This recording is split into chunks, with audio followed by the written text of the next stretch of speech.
So thanks for joining us again. We are on part two of Candles and Conversation. Um, Part one, just to kind of recap. Um, I talked to my daughter Sequoia and her friend Denisha, and we just talked about Sequoia is 22, and Nisha is 21 or 22, so they're young adults. So what we talked about mostly was just the things that they deal with, like their faith, and then also like some of the things that they dealt with that kind of shaped how they are, like their thoughts and things like that, and just some advice that they could give to people like younger adults or teenagers that are dealing with things in high school, like such as like bullying or thinking about suicide, just anything like that, just to kind of help them along the process of finding who they are, like what their purpose is in life. So that's kind of what we did on the first show. I normally always start by just explaining a little background. I know we were talking before we started taping, but I started doing candles in 2011, and I started doing it as therapy when I was doing chemo, and it kind of was like just very therapeutic. It was kind of like my peaceful time while I was, trying to figure out like what was going on with my body and, that type of thing. And I was doing them as gifts, and they were like these big and bulky things. And people didn't come back for a while because they were so big. So the turnaround was like awful because like they last, like one person had theirs for like a year. They were so cute. Yes. You were making okay. Yep. So then I kind of stopped making candles for a while, and then our church, I go to City of Joy, we were fasting. We went through a fast. So then I kind of revamped everything, revamped the logo, which is kind of is like a cartoon character of my daughter, and then which is her. And then the candles, they look like desserts. I call them sweetness in a cup. So they look like banana pudding or German chocolate cake or sweet potato pie, stuff like that. And then it has evolved into multiple lines. Like I do soap and lotion. I do melts, hand sanitizer. So it's just grown a lot. I kind of just follow the direction that the Lord gives me with it, because I say that it's His business. He just allows me to run it, just because I try to be stick to like the vision that He's given me, and I just want to keep it true to Him and just allow people to see my testimony through my candles. And then Candles and Conversation was birthed when I was in the hospital. He gave me the vision for doing Candles and Conversation, and which is really out of my comfort zone. But I wanted to create like an environment where people could come, they can relax, and just talk about things that are going on in the community. And then I was Miss Tia I ran across, and then I was talking to Shavante too, and she was like, because I was like, oh, I met this awesome lady, and she's coming on the show, and I was like, she owns her own social work agency. She was like, are you talking about Miss Lisa? And I was like, yes, and she was like, she is the bomb.com. And so I was like, so that's when I reached out, and I was super excited when you said you would. But I just wanted to get like the viewpoint, like what you see, and like what you come across, and then also touch on, because one of the things that we talked about too when I was talking to the girls was the stigma that our culture, we don't go to counseling because we don't tell people our business,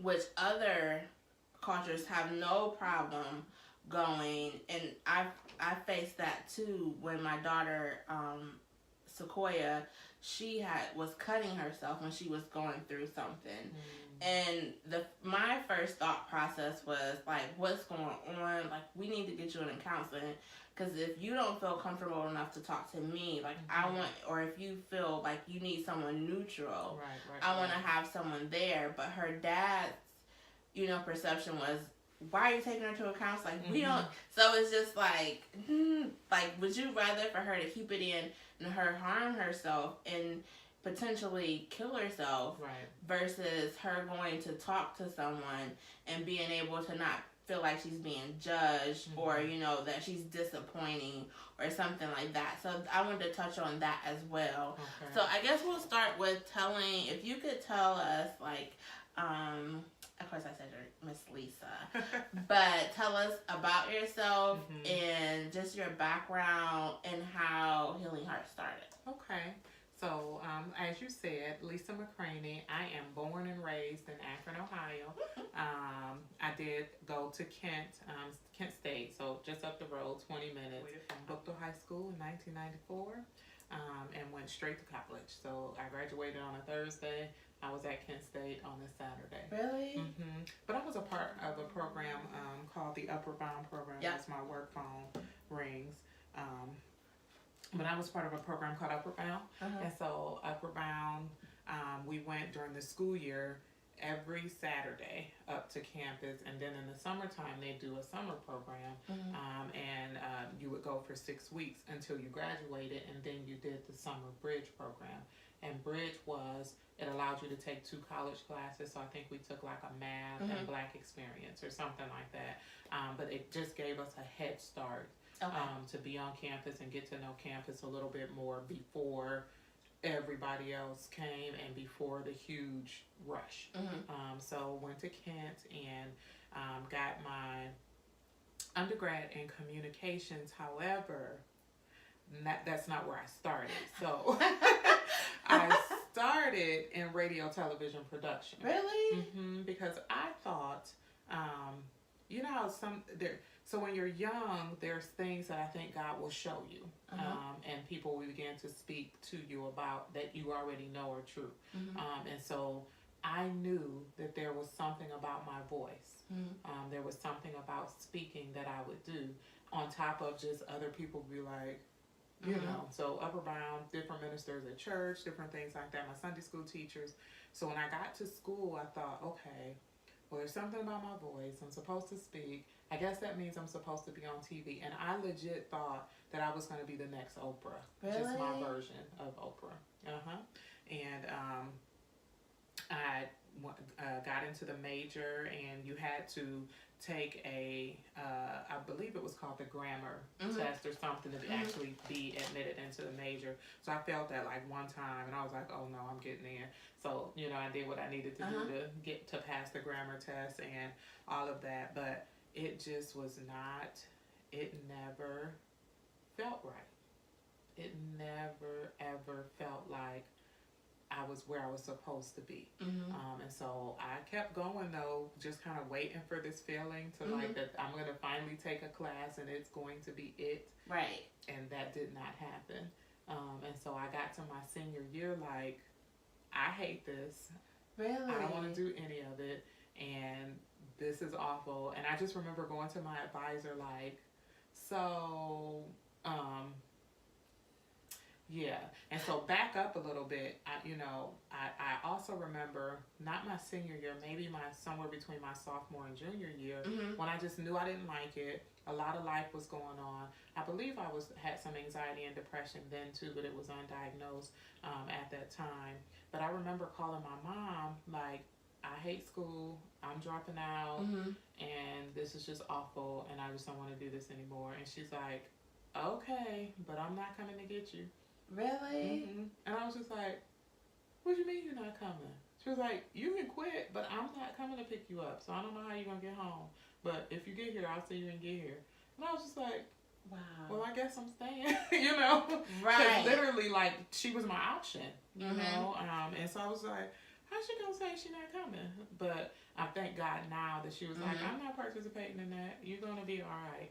And so still fast forward because I still just did not like the major at all. I didn't like the classes. I didn't like the idea that if I was a news broadcaster, that I wouldn't be like an anchor immediately that okay. typically new Right. people get sent. I just didn't like none of that. I was like, I don't want to go to Idaho or Nebraska or nothing. Just all kind of stuff going through my head because that's what anxiety does. It makes you try to solve next year's problems today. And so I just started like having a moment. So I went to my advisor and I just remember crying and crying.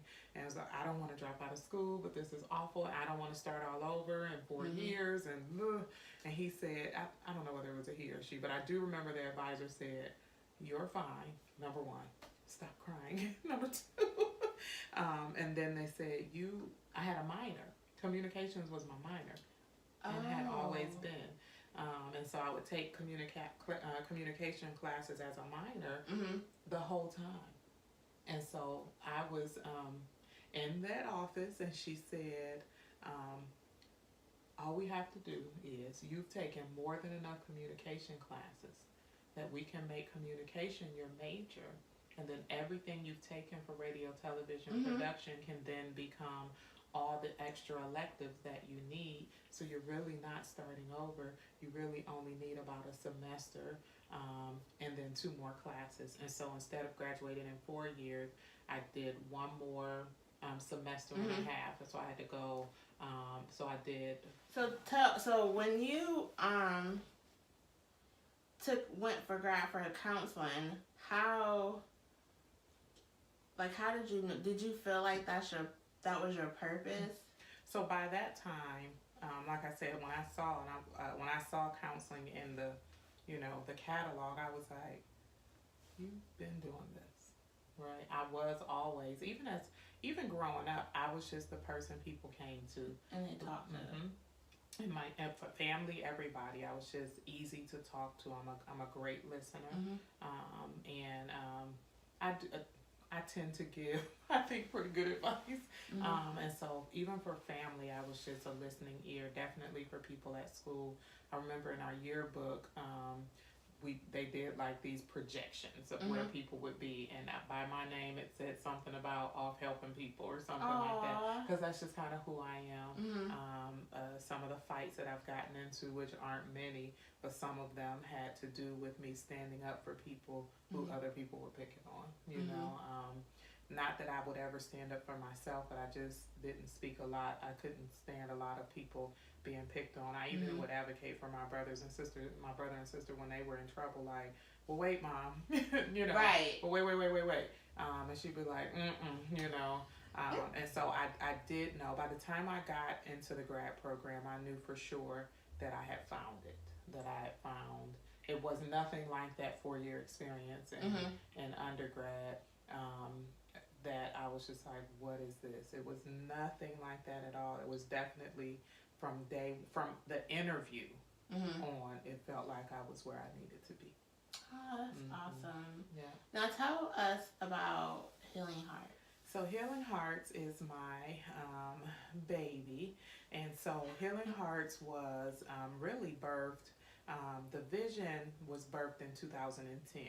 I was working for another agency here in Akron and just having a frustrating day that day. My husband and I had gone on a walk, and I was just so frustrated about the nuances of providing counseling in a community agency that really is run by billing because they have to make a bottom line as well. But because I'm such a people person, anything that stops me from the people relationship gets on my nerves. And so billing is one of those things. It's like when a client would finally get loose enough to actually have a conversation, their 50 minutes would be up, you know, and it's like, you know, they may or may not come back because just when they get started, it's over.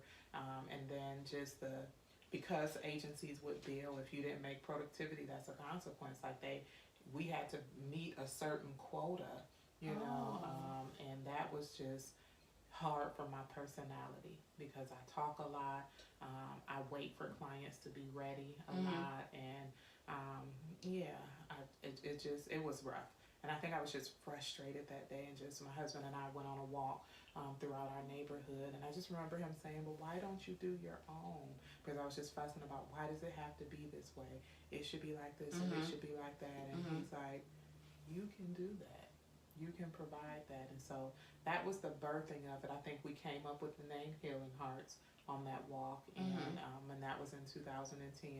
And so it was birthed in my spirit, in my psyche, in my mind, but not in anything other than that. Because then it immediately became what I always went through in terms of my anxiety is, why you? Why me? Why would anybody listen to me? You can't do that. You know, all those conversations that you have within yourself. And so that I did that for the next 2 years. I'd look into, forming a nonprofit, and then I put it down, and then I write some stuff down, and then I put it away, and then I, oh, you might need a board of directors. So I started eyeing people, and then I do something else. So I had all these little notes written, and I actually had like a manila folder, but I wouldn't do anything with it. I'd write it and then just put it away. Just talk myself out of it being me that could do it. And then I was a good employee, and so even though work got on my nerves, I was a good employee. I was good for staying under the radar, never really in trouble, bring some peace to the office. That was I played that role there as well. And so I was okay just being a good employee. And then November 7th, 2012 happened. And November 7th, 2012, we were pregnant with baby number 3. And we went in to have an ultrasound. So we were always able to get a very early ultrasound because I have a condition called polycystic ovarian syndrome. And so with that syndrome, it just my body just was really wanky and wouldn't work. I could not get pregnant like everybody else could. So I struggled with, for a while, not even thinking we could get pregnant. And then, it's just a lot of disorder within my body. And so every time I got pregnant, I would not know how far along I was because of all that other stuff that was happening. And so we went in for our early ultrasound because I would call and say I was pregnant, and then I can't say when the last time I had a cycle because of the way and so, we went in for that appointment, and I remember clearly seeing a baby on the screen. My husband remembers as well. We just talked about it recently.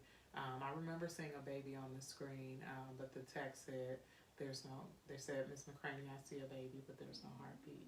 And I just remember being crushed, like, what? Wow. And just losing it, and really, really losing it. It was awful to have life, and I just remember being upset and like, God, what happened? We had a deal. Remember, we would get pregnant when you said so, and all, our miracle babies, and and I just remember being so broken, like, what happened? And I would cry at night. I would wait until my older 2 kids would go to sleep, wait till my husband was settled. I'd make sure everybody was okay. And then I had a hard time sleeping in those early days. I would wake up a lot.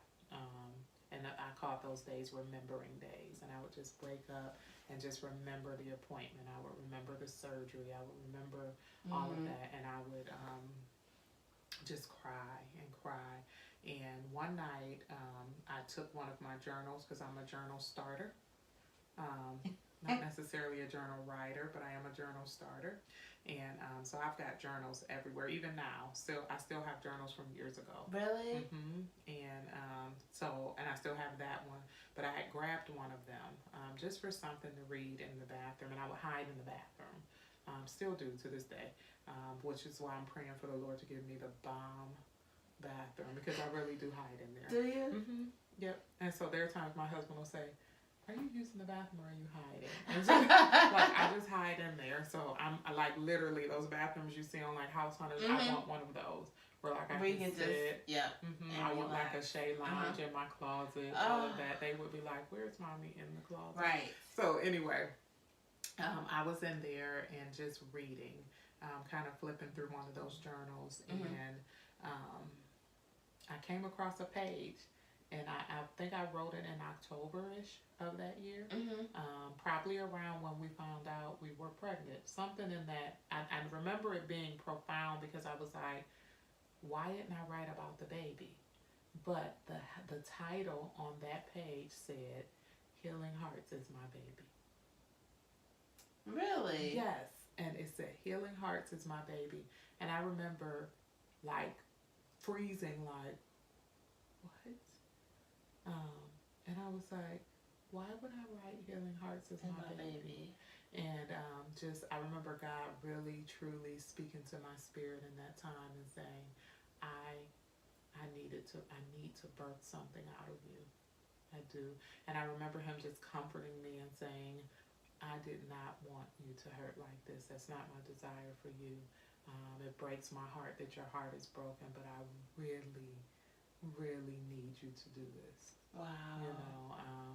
And so I tell people Healing Hearts was born out of broken-hearted obedience, because of that is where the Lord met me at 2 in the morning, 3 in the morning, whatever time it was, and spoke to me about the purpose and the pain. Yeah.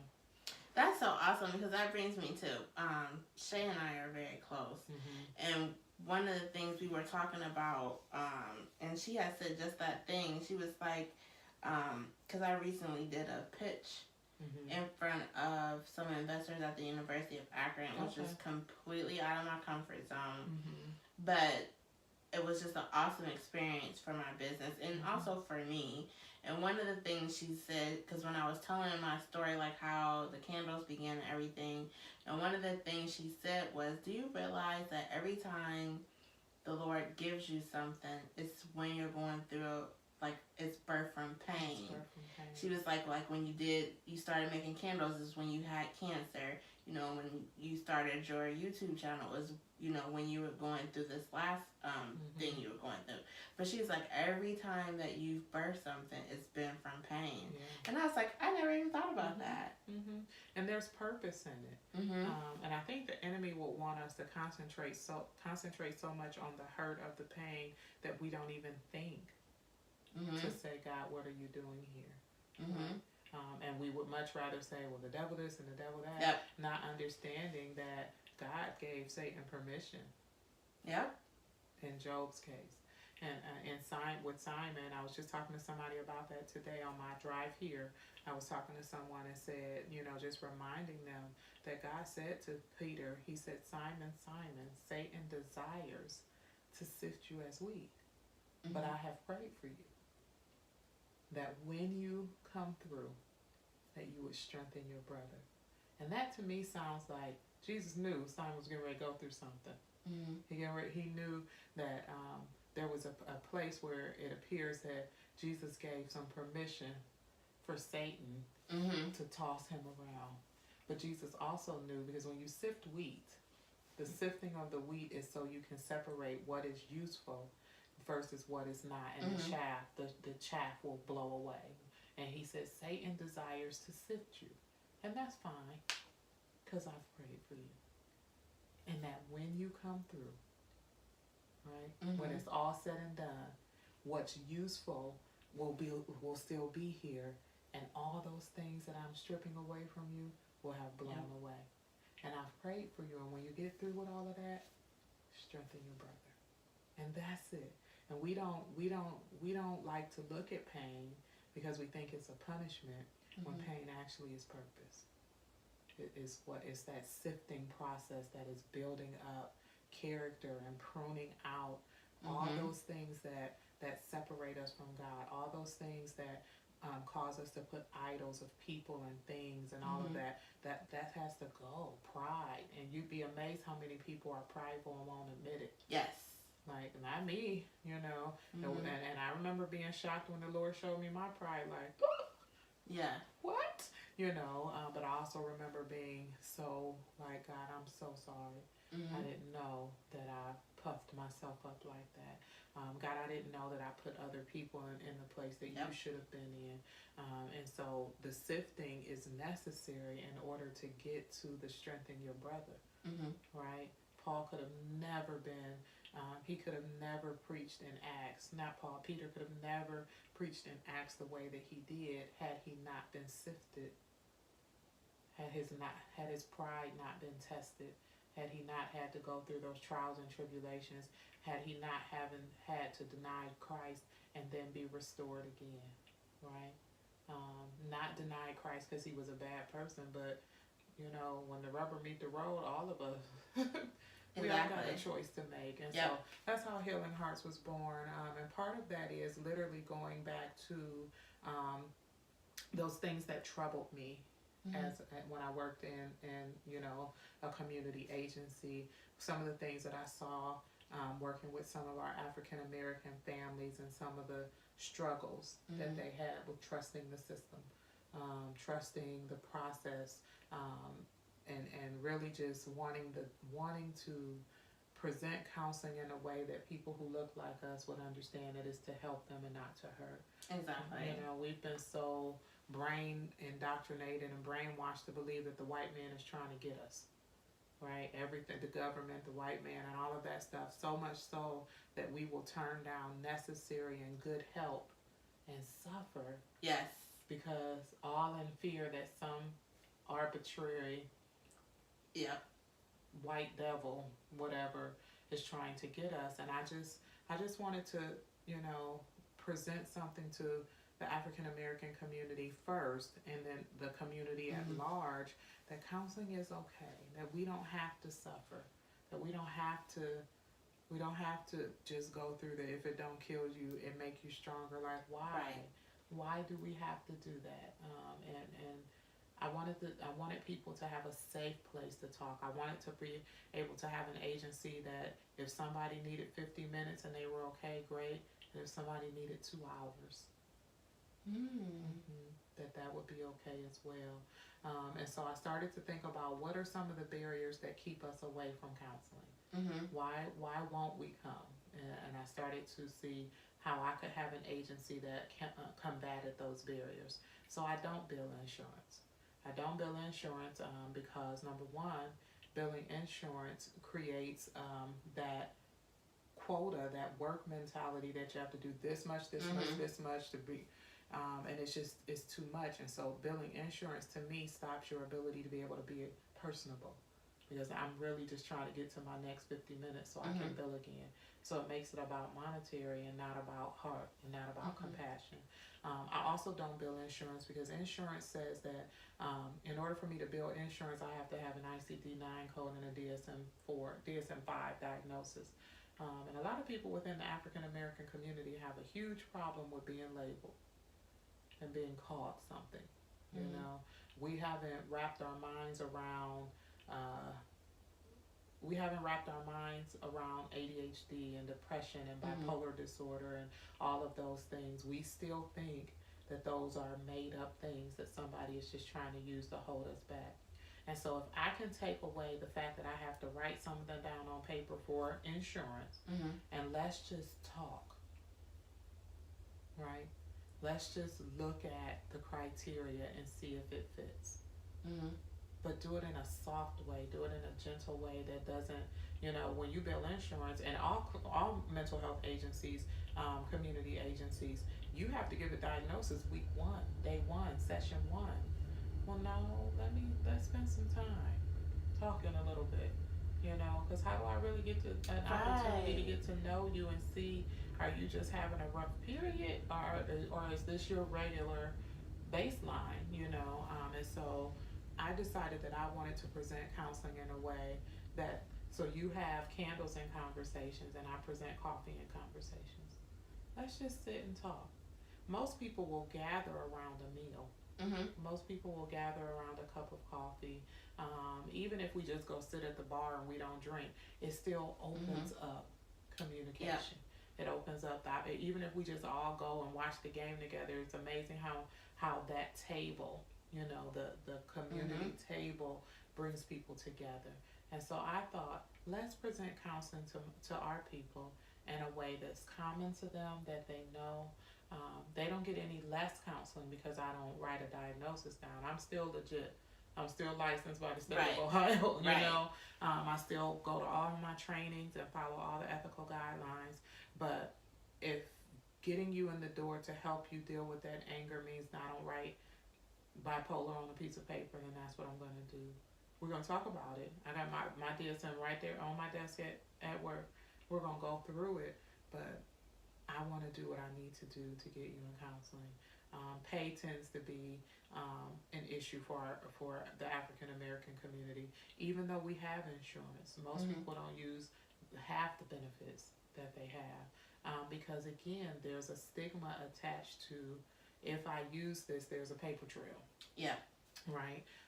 And so I just want people, I want to get them in the door first. And then I want to help them in all areas, because you're probably not coming to see, if you're not coming to see me without the table being set a certain way, you're also not going to see your regular doctor. You're also not going to the dentist. You're also not taking advantage of your yearly eye exam.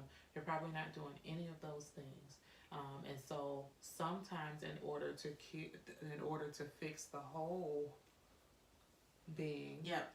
you have to start somewhere, and so that's what healing is, piece by piece, and helping people to understand that mental health is health, and that we don't have to doctor that word up and make it pretty.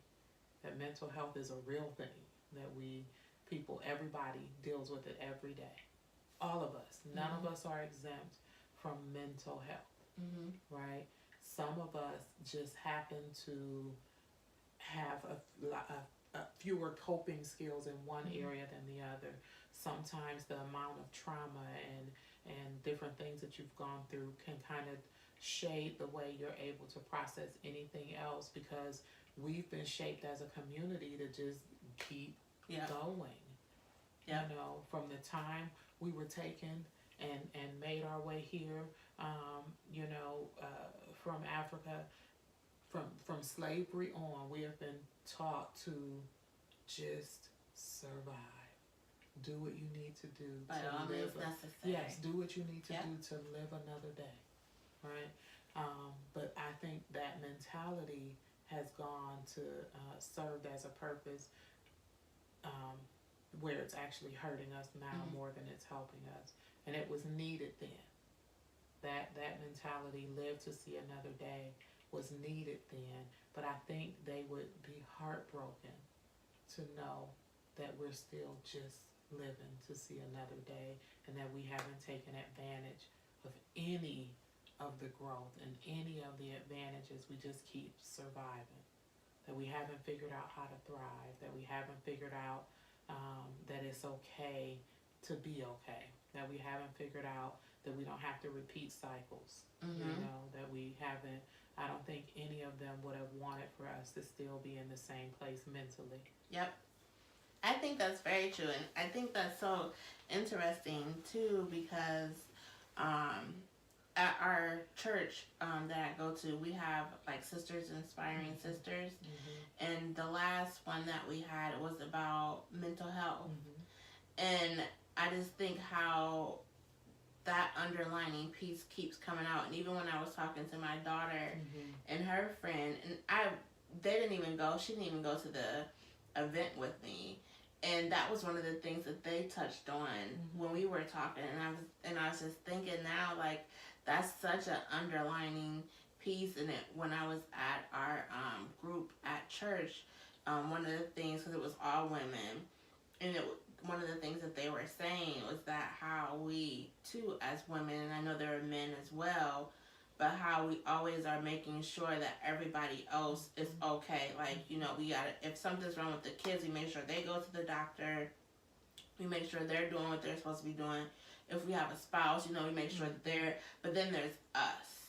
And like, we seem to drop the ball when it comes to us, and in how we don't, we have like a idea of what mental health looks like or what it is, when it could be like you just saying, I need a break, like something is not right, or you just saying no. I said I was coming, but I'm not. That's self-care. and we have not, um, I don't even want to say been given permission. We have not taken authority, because you don't need permission to take care of yourself, but we've waited for it. We've waited for somebody. I'm guilty. I'm very guilty of waiting for somebody to notice that I'm struggling, Yep. and then say, "Babe, girl, you struggling? Sit down." I tell my clients all the time, if counseling is going to work, you're going to have to participate. You are. You're going to have to participate.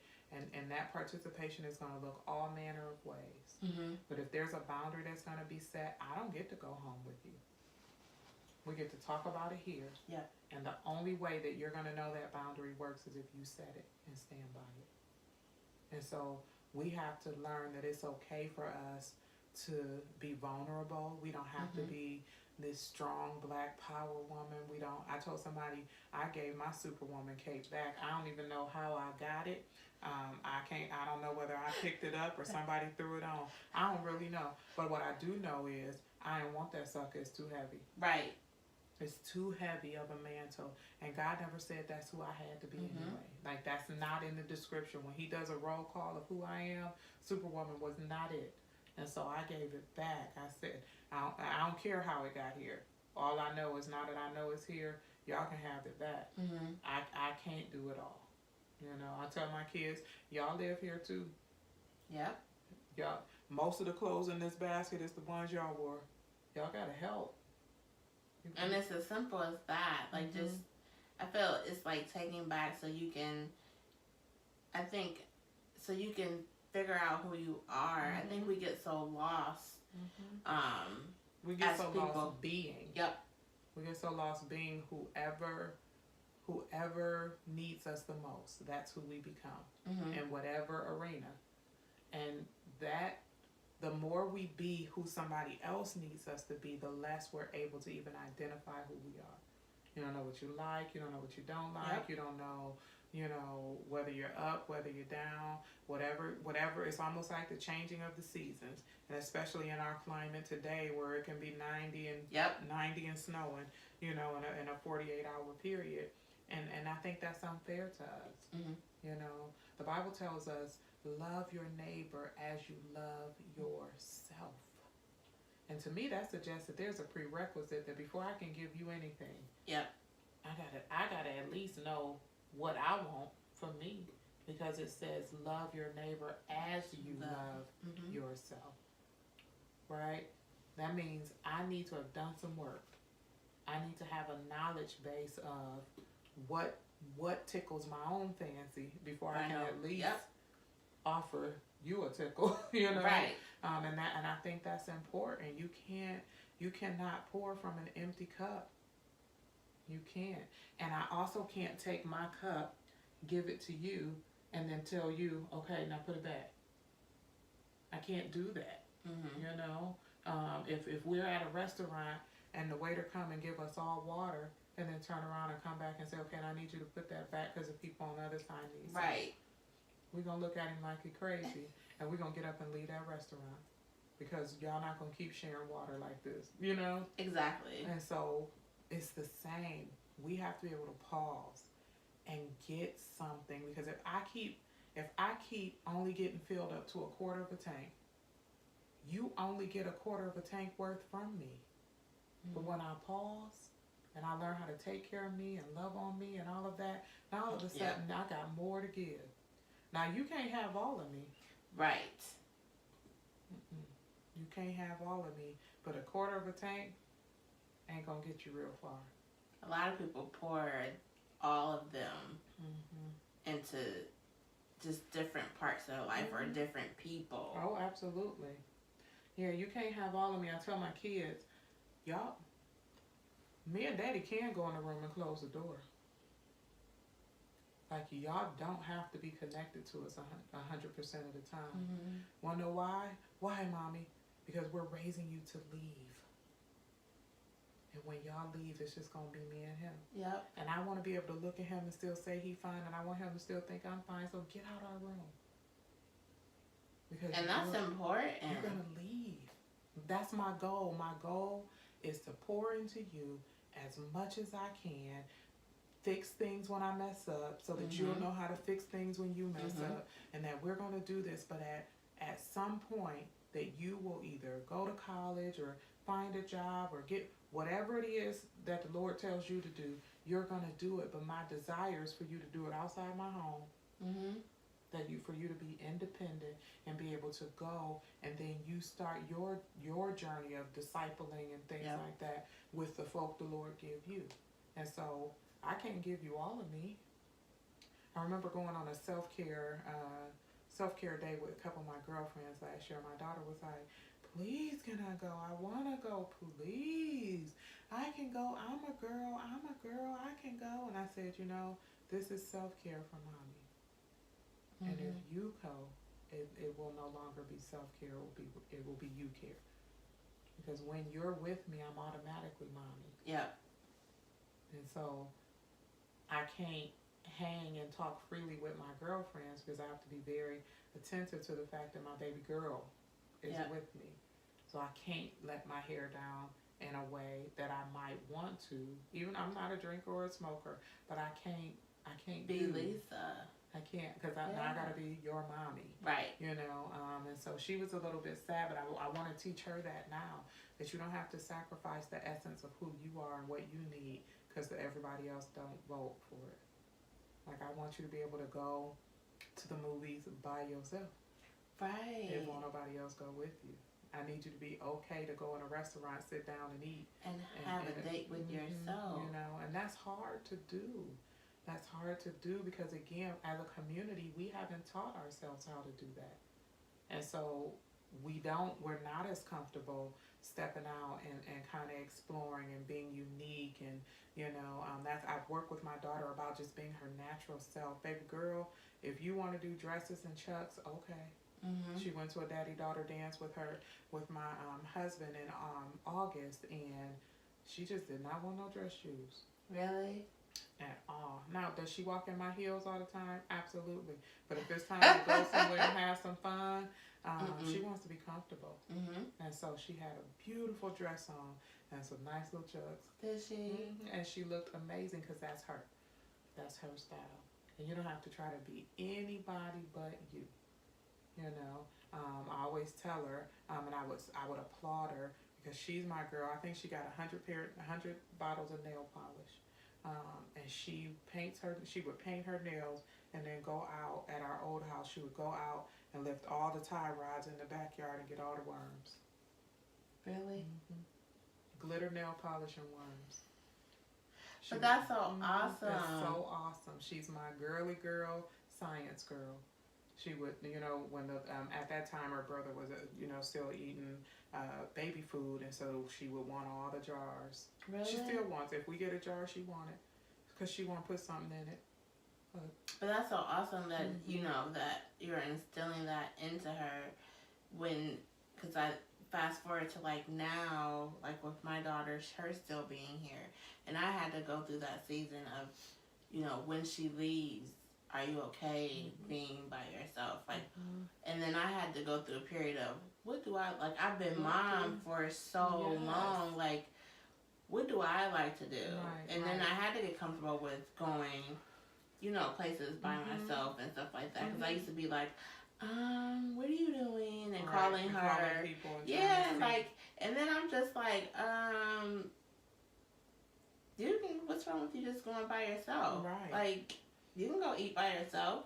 I wrote an I like list, and sometimes I do this in group as well. And it's amazing when you ask adults to do this. And sometimes a challenge you to do it. Okay. And do it on your own. But it's literally I like ... and then you just fill in of what you like. And I'll just read a couple of mine, and every time I figure out something else I like, if it's not on the list, I go on and add it to.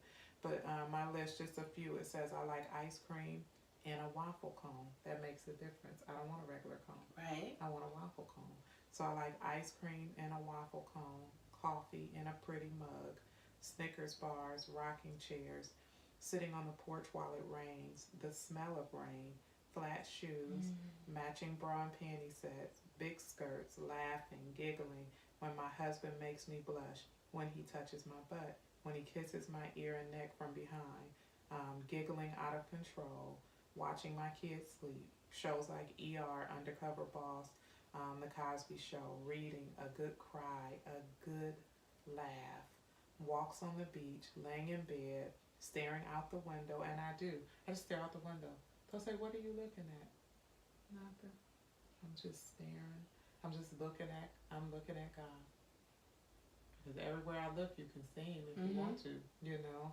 I like oversized comforters and huge soft throw blankets.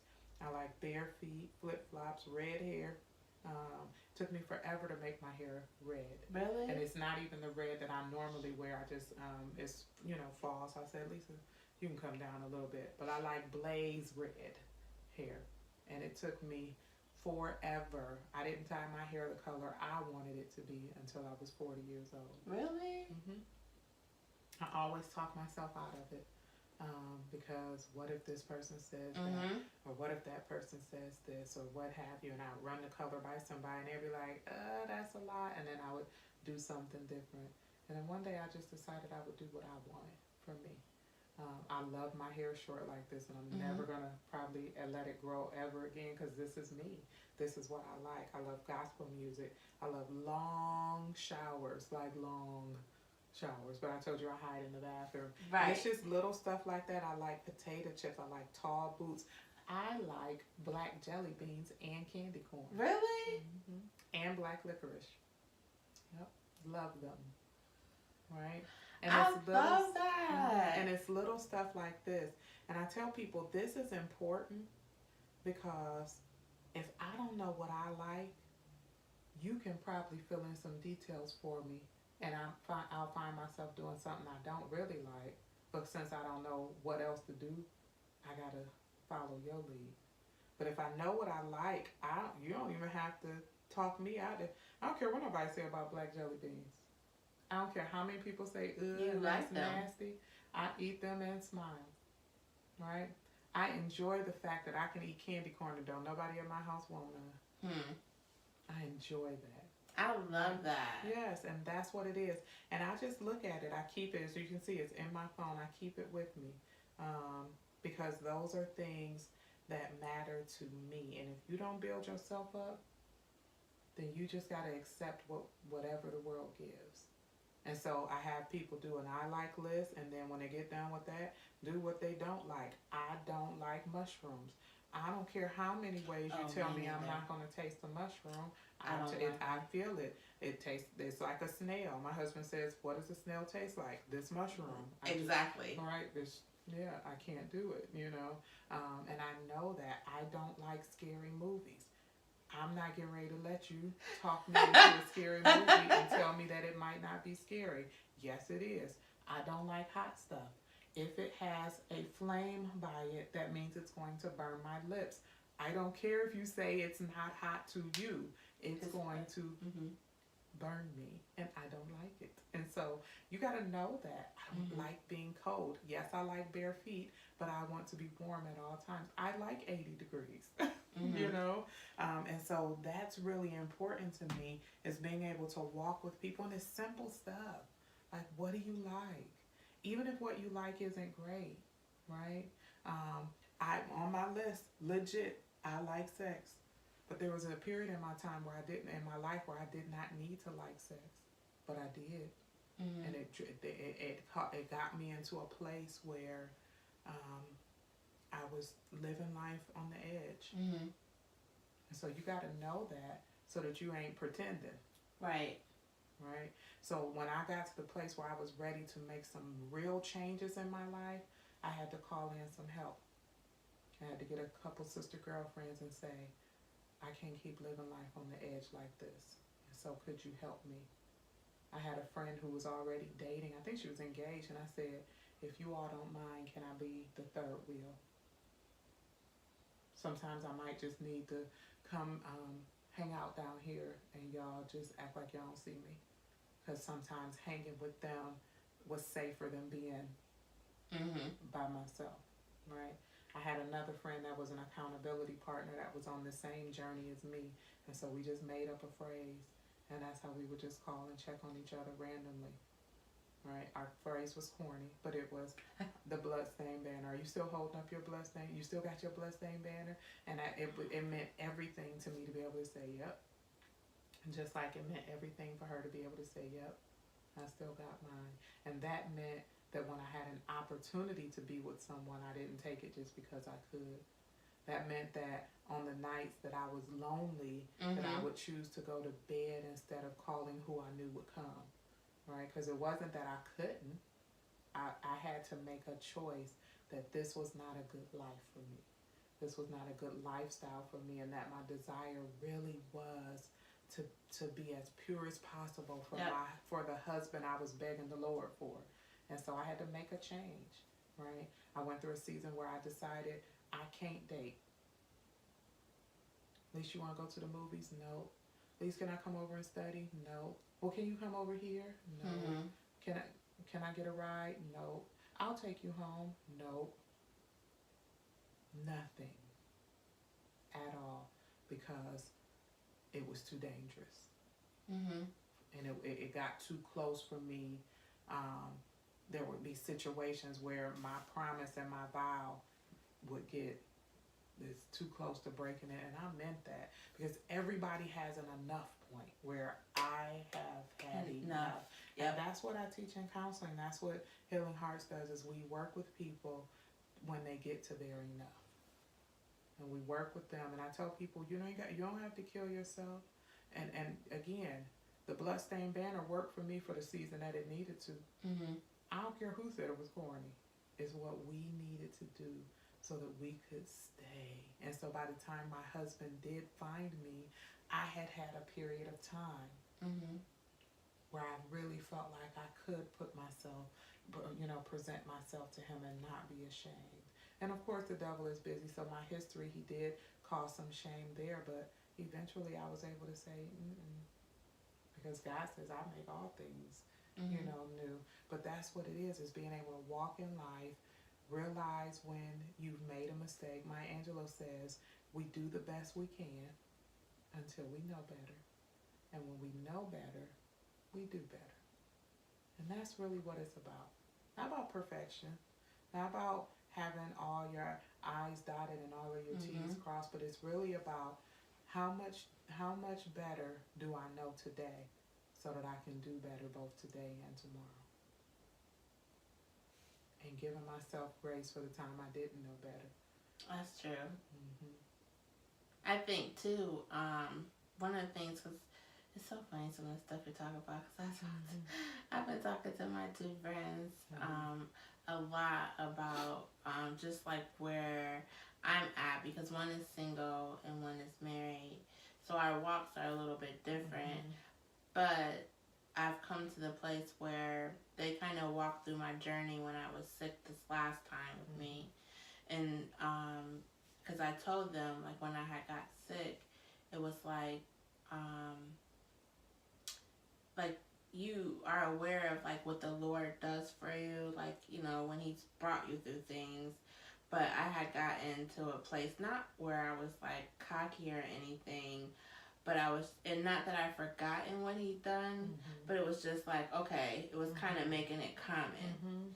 And when I had got sick, and when I had came back home, and I've been in the hospital all that time, everything was as I had left it that day I had got sick. Because, like you think you're coming back home and you're going to do the laundry and all that kind of stuff. And when I came back out, it was orders that I was working on. And I told them that it felt like the Lord just was like, okay, you need to spend some time with me and just pick me out of my life. And then that was a time that he was like, not that you've forgotten, but I need you to remember. I need you to spend time with me. I need you to know who you are in me. And during that process, it was just about spending time with him and knowing what I wanted. Like, that it was okay, because I was struggling with being single. And, because I've been married before and I'm divorced now. I've been divorced for a while, but it was just like, that was my thing I was hung up on. Like, I'm still single. that type of thing. And then when I was going through that process, it was just like, I felt like he was just like, I need you right now, daughter. Like, I'm not taking you, but I just need you to spend some time. I need you to know your worth. I need you to, this is what I need you to know right now. So walking through that, it made me like on a journey of who am I? Like, what do I like? And, you know, people get caught up on, especially when you're single and you have nights when you're lonely and stuff, and you're like, well, I could just call. But the next day, like, you're back at the same place, same feelings. Like, yeah, I might have satisfied a need, but it didn't satisfy, like, what you're truly desiring. Yes. And then, too, to me, I'm like, that's not something I'm willing to give right now. Like, it's more important for me to know who I am, what I like to do, what makes me happy. Because like you said, if I don't know what makes me happy, how am I going to be with a man and expect him to make me happy? And I'm not. Right. It's not going to work. And there's so many people that, like, not even just women, people that are walking around with that thought process that are expecting, like, where is my Boaz, or where is he at, or where is she at? But you're not even in the right place mentally, spiritually, or physically to bring anything to someone else. Right. So it's just like, you have to find a way. And my daughter, I applaud her because she's in a place where she's not looking for a boyfriend. She's just like, what does the Lord want me? Where does he want me at? Where does he want me to be positioned at? And, when you parent the best way that you can, because that was one of the things that we talked about our last show as parents. You parent the best of your, your knowledge base of what you have and that type of thing. And so when your kids start making decisions, and sometimes when they don't make the decision that you would want them to make, you're like, I know I thought that. But when you see them doing things like, her faith is such her foundation, and she's more concerned about, doing what's right for the Lord, like doing things in order.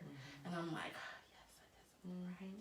But I think it's so important, and to me, for her to see me walk through my journey and not necessarily be dependent upon a man and that type of thing, because that forms her thought process of what she sees. Right.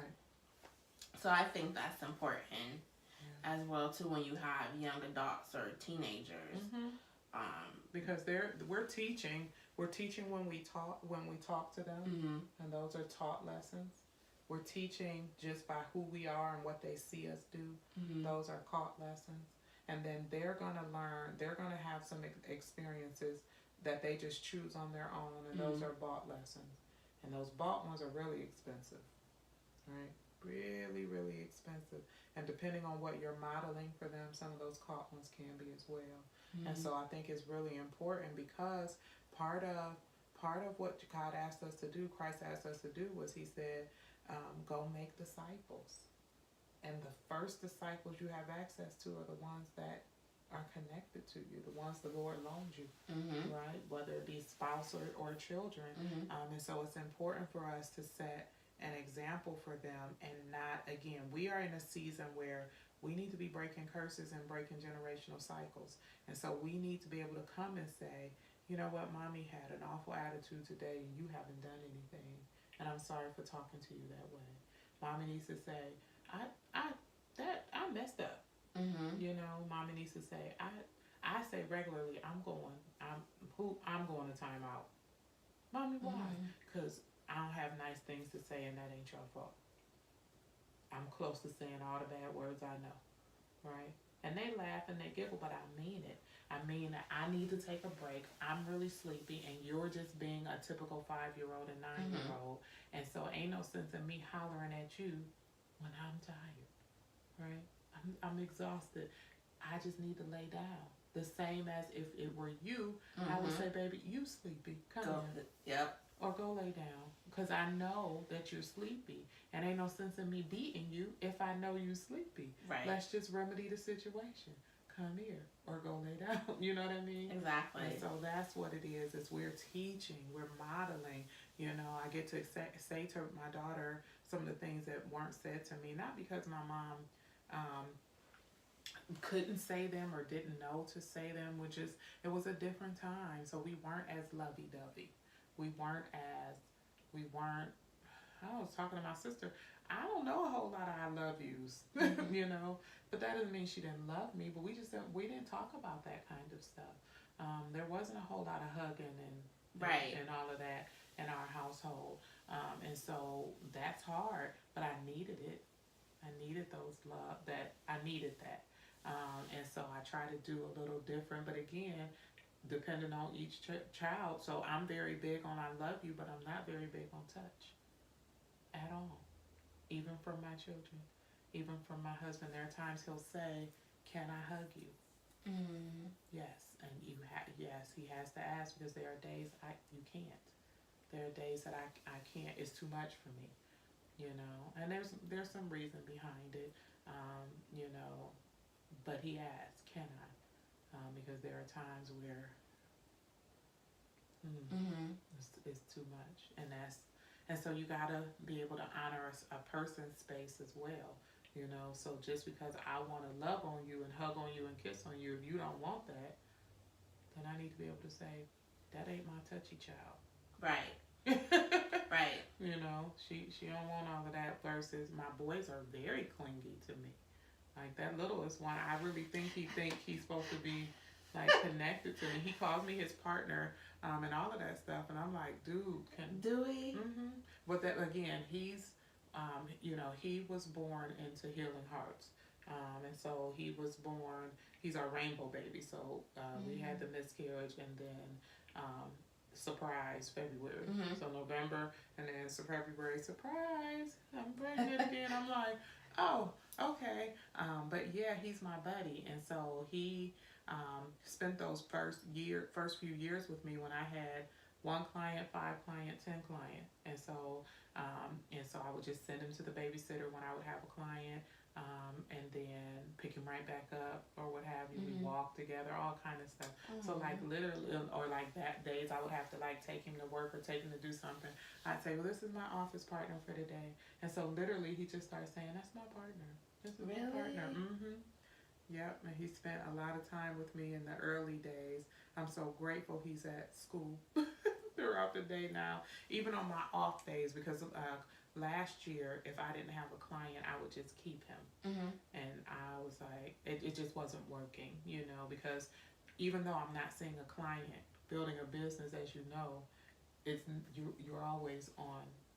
You're working, you know. Right. You're working when people are sleeping. Your brain is moving. You're figuring stuff out. Yep. It's always something. And so he needed to go to school this year so that he could meet some friends and have a teacher and all of that. And even on my off days, I could have some peace of mind. And time. You know, my time, because off days still aren't off days. Right. They're just days I've designated that I'm not going to go in the office and or talk to clients. You know, that I could give my mental an opportunity to rest, so that when I show back up, I can give the best of me in that moment. So. Now, are you guys when are you there at the agency? So, Is it just you? Me, and I have a practicum student, and so she's getting some of her hours in, and then she'll do her internship. She's taking a semester off, but she will do her internship, I want to say starting in the summer, if not next fall. But so far it's just me, and I've been in business 4 years. I just got an office here in Akron in April. Prior to that, I was seeing clients in Panera Breads or libraries or things like that. So now you have your own office. So now I have my own office, but I still see clients in Panera Bread and libraries and things like that. My office actually sits on top of a coffee house, Compass Coffee in Akron, near City Hospital. So it's that's where we had our eBay. Yeah, it is. And so my office is upstairs, and so I said, God, you've got a sense of humor. I just remember when I finally decided that obedience that I said. And it was time to do it. And I was like, well, God, I don't have an office. I can't afford an office. And he said, just go. You know, Panera's free. You know, and so my first session was at Panera. Was it? Yeah.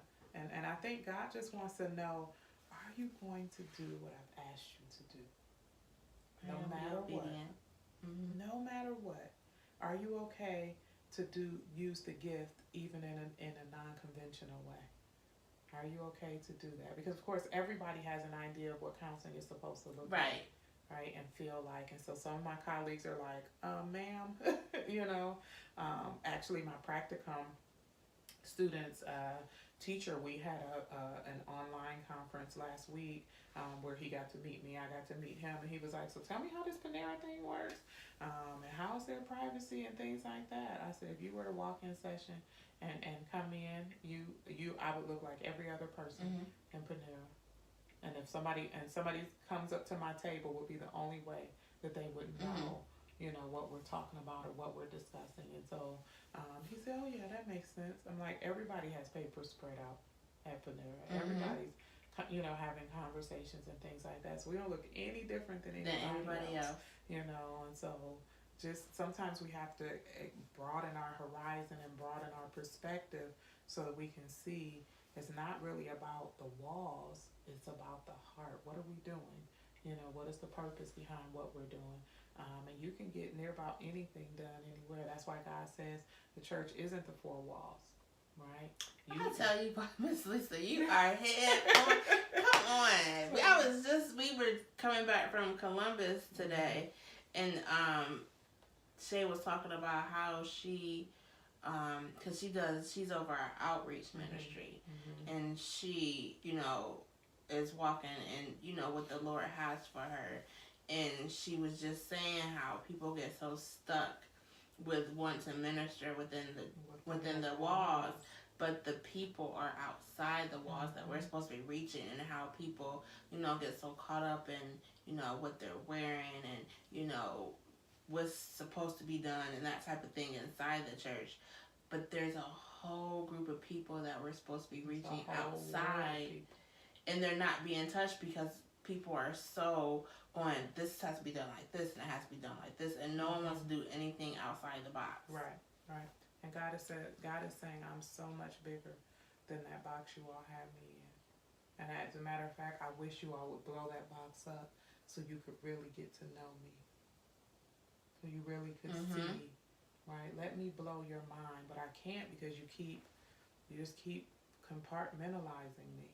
And God says, I'm bigger. I've been listening to that Jacqueline Carr song, Bigger, because he is bigger. That's literally, I woke up singing that song this morning, and so I found it and started texting it to people. But God really is bigger. And he said, if you could just trust me bigger, I can do bigger. He said, my desire is that, he said, I have come, he said, I will do exceedingly abundantly more than you could ask or think. So even the stuff that your mind is able to bring up, I can do more. I can do more than what you think. But I can't do more if you keep putting me in this box. He said, I've come that you might have life more abundantly. Like, come on. You don't get abundant life in a box. You don't. Think about all the boxed food we eat.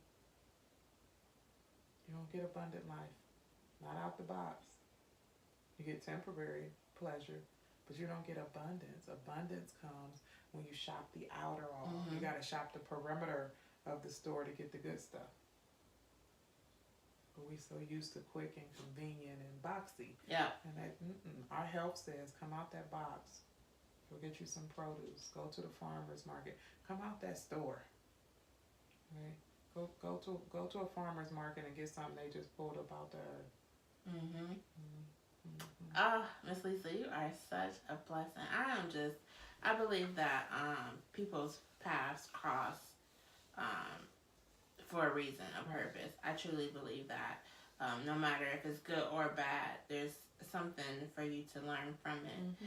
And when I say that your spirit is just, thank you. You are just so awesome. Like, and I truly mean that. Like, you are just talking to you. I see why you got clients. Your voice too. Like when you like just listen to you. Like when you said your voice, that's so true. Wow. But you are such a blessing, and your spirit is just so sweet.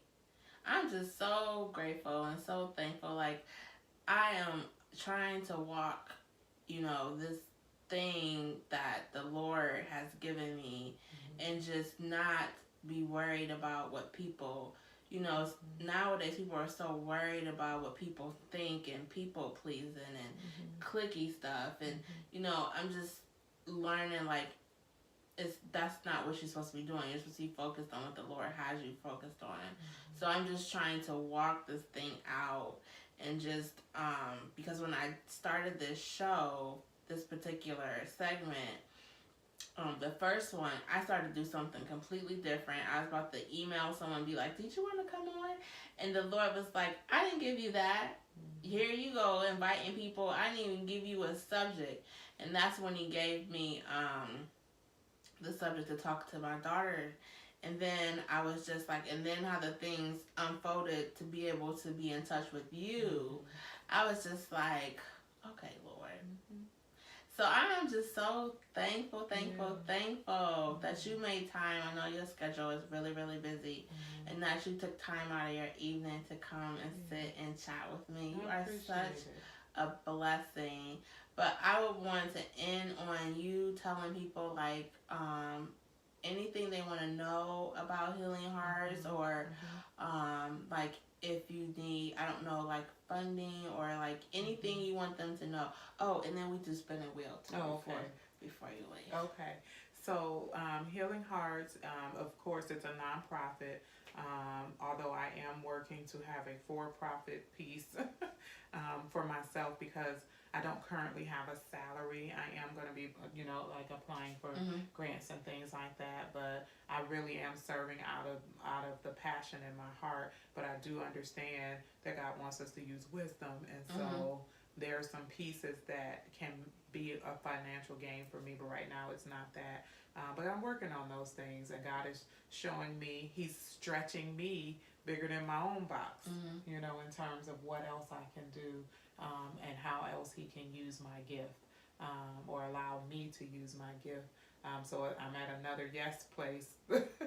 I'm at another place of obedience, but Healing Hearts is always, always, always taking donations. And so if you were to visit my website, www.hope2healing.org, www.hopetohealing.org. On the bottom of any page that you click on is a donate button. And when you donate to Healing Hearts, it allows for me to see clients whether they can pay or not. When clients call me and they want to come, and they've been brave enough to make that call and outreach, and say, I need some help, and then they hear my price and they say, oh, especially because I'm not billing insurance, I tell them to come anyway. And I tell them to come anyway because unless you've been through the place where you needed to call counseling, you don't know how deflating it is to call, to get brave enough to call and then find out I can't go. And so I tell them to come anyway. I have a college student I'm seeing tomorrow. All he can afford is $10 a session, because he's a college student getting ready to graduate. Architect major. He's just not in a position where $65 every 2 weeks is what he's able to do. And so donations help him be able to come to counseling and me not lose out, and so I always encourage people to donate. To Healing Hearts. Giving Tuesday is coming up. I believe it's next Tuesday. So it's always the Tuesday after Thanksgiving. And Giving Tuesday is set aside for people to do charitable giving to nonprofits. And so I didn't find that out until I was a nonprofit, but Giving Tuesday helps. It helps push, helps us meet our bottom line, at the end of the year. So that's always important. If you know of somebody who needs counseling and you feel like this place with me is something that the person you love could be able to resonate with, send them my way. Again, same website. There's a contact me icon, and you click on that. They can fill out a form request and send it. It comes right to me on my computer and both phones, and then I'm able to give them a call back, and we can get them scheduled in for session. And so that's what's really important. You just want to make sure that want people to know that help is available and that you do not have to suffer alone. And if I'm not it, I'll help you get to who is it. I tell people all the time, I'm not everybody's cup of tea, but I'm somebody. But you won't know until you step out and realize that counseling won't hurt you. And I haven't had a client yet that says, I'm never coming back to you again, right? They all say, male and female alike, thank you. Thank you, because I needed this. And some people know they need it, and some people don't know they need it until they have it. And so my job, my passion, my assignment from God is to really grab hands and to lock arms with people who are broken and hurting and frustrated and anxious and depressed and in despair and have had traumatic events, and they're trying to make it. My job is to lock arms with those folks and walk in step with them until they're able to walk in step by themselves. You're such a blessing. That's so awesome. But it's the Lord just dropped something in my spirit too, so I'll talk to you once we get done. But we also do. I had this wheel created. That was one of my ideas when I started the show. So normally, what you do is you spin the wheel, and then we have a giveaway jar. Okay. So we've had different entrepreneurs that I know that I've networked with, and they have all donated something. So you spin the wheel, and then it'll tell you if you win something or not. Okay. I was looking at, the whole time I've been here, I've been wondering what that wheel was. All right, let's see. All right, Jesus, you know whether or not I need something. All right, do it spin easy or? Okay. It's like Wheel of Fortune. Oh, you won the prize! Look at there! Jesus said, yes, you do. I like prizes. So then, and then I shake. All right. Let's see what you got. What did I win? You won a photo shoot. Did I? Yeah. You won a photo shoot by Destiny Alexander. And I will tag her information and I'll link you guys together. Excited. So it's a mini photo shoot she actually donated. And she's so awesome. She has a show herself. She goes to Burning Bush Church. And she has a show called The Vent. Okay. And it's on, I believe she's on YouTube as well. I know she does Facebook Live with it. But it's just empowerment. And she's also an awesome photographer. And she donated a mini session. That is so you so won. exciting. That is exciting. I'm excited. Yes, especially since I'm on this CrossFit journey and I'm trying to get some of this weight off. Oh my gosh. That's gonna be awesome. So I will connect you guys. Okay. But again, I want to thank you for coming on. You have blessed my spirit, Emma. You are so Thank awesome. you for having me. You know, I always take opportunities to, my desire is to get the word out about healing hearts, but I know my gift is one of encouragement. So I know that's what God has given me.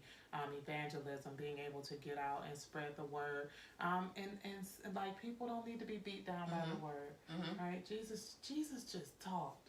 Right. He fussed when he had to, but he just talked. And that's really what I want to do. And Healing Hearts is just one of the venues that he allows me to do that in. So thank you for having me, because the more people who know about counseling, again, even if it's not with me, there are a million trillion of us. I'm not stingy. If I don't work somebody, you know what I mean? On top of the fact that it's just, I'm me. And I ain't got but enough, you know. And God is really expanding my territory in terms of being able to speak more, do events and things like that. And so I am believing God for another therapist and an admin assistant. I'm also believing God for the ability to pay those people. God, I trust you, because I'm just literally busy. And every time the Lord allows me to get have another opportunity or another platform to be in front of people, that garners more clients. And so as the clients come, we want to be able to meet that need. And so that is definitely a prayer that you can be in prayer with me, God. Yes. We need finances. We need to be able to pay so that we can continue to keep our prices low and continue to provide state-of-the-art, second to none, heartfelt, loving, God-driven, spirit-led counseling where people can choose both self-care and survival. Self-care and, I want them to be able to pay their bills and come see me. I want them to be able to do both. And so I'm believing God that I won't have to up my prices at all and that He'll send the resources that I need. So thank you so much, Miss Lisa. Welcome. Thank you for the wheel. This is so, it made it worth it. It was worth it anyway. But like that when you end with a photo shoot, like, okay, I can go to bed happy. Right. So I want to thank everyone. Thank you for tuning into Candles and Conversation. We will be uploading this soon and then posting when our next show will be. So I want to thank you guys again for tuning in.